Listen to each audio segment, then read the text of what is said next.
Assalamualaikum warahmatullahi wabarakatuh. Saya Nadia Ulfarambe akan mempresentasikan bahan pangan alternatif yaitu sorghum. Sorghum termasuk dalam keluarga tanaman serealia seperti padi, jagung, dan gandum yang berasal dari benua Afrika. Kandungan karbohidrat dalam biji sorghum yang cukup tinggi dapat dijadikan sebagai makanan pengganti nasi.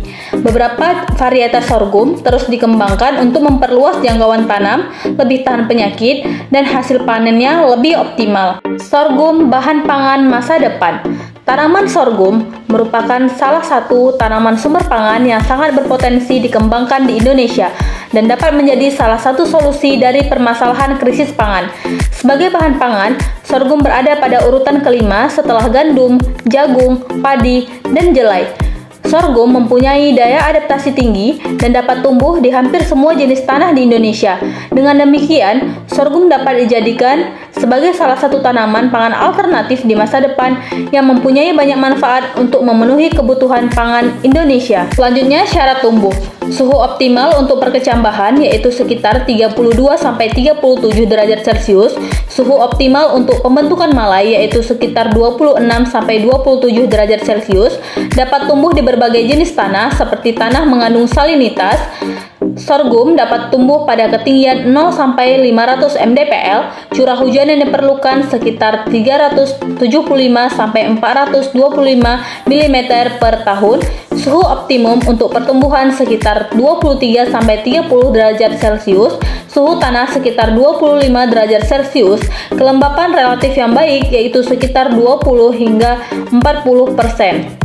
Potensi sorghum di Indonesia. Kementerian Pertanian RI melalui Direktorat Jenderal Tanaman Pangan memprogramkan budidaya sorghum 2022 15.000 hektar, 2023 115.000 hektar, 2024 150.000 hektar.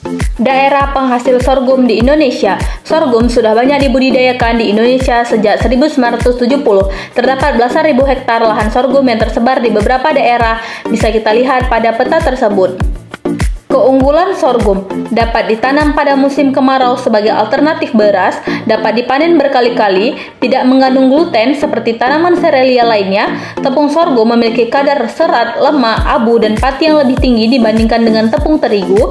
Tepung sorghum dapat dibuat menjadi aneka makanan. Permasalahan sorghum di Indonesia, jaminan pasar belum pasti, produktivitas dan produksi masih rendah, benih dalam jumlah besar masih terbatas, peralatan pasca panen belum banyak di tingkat petani, produk olahan sorghum belum banyak dikenal oleh masyarakat.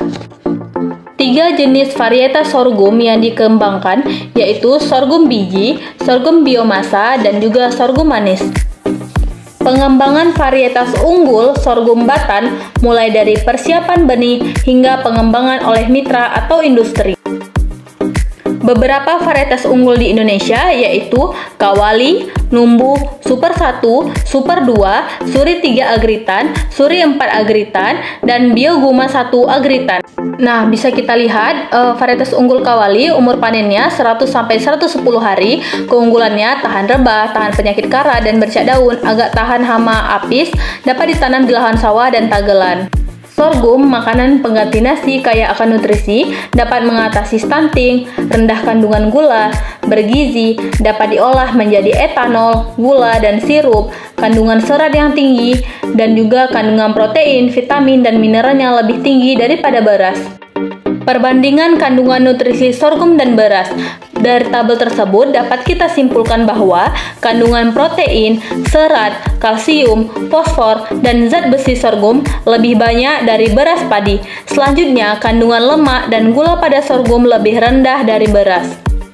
Manfaat untuk tubuh. Memiliki struktur kompleks seperti pati, serat, fenolat, dan antioksidan. Mengandung kalori bebas gluten, mengandung serat yang tinggi, mengandung zat lipid yakni polikosanol yang dapat menghambat sintetis kolesterol berlebih di dalam tubuh, mengandung antioksidan seperti asam fenolat dan tanin yang dapat mencegah pertumbuhan sel kanker, komponen polifenol atau asam fenolat sebagai agen antiinflamasi.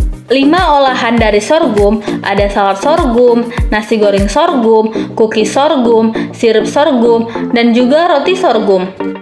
Kementan dorong budidaya sorghum berbasis korporasi petani.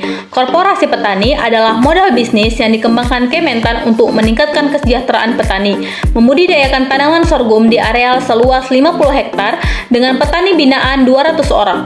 Contoh UMKM industri pangan lokal yang menerapkan korporasi petani adalah CV Yan Sorghum di Mataram, NTB.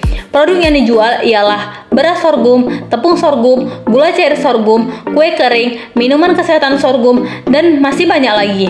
Sekian dan terima kasih. Assalamualaikum warahmatullahi wabarakatuh.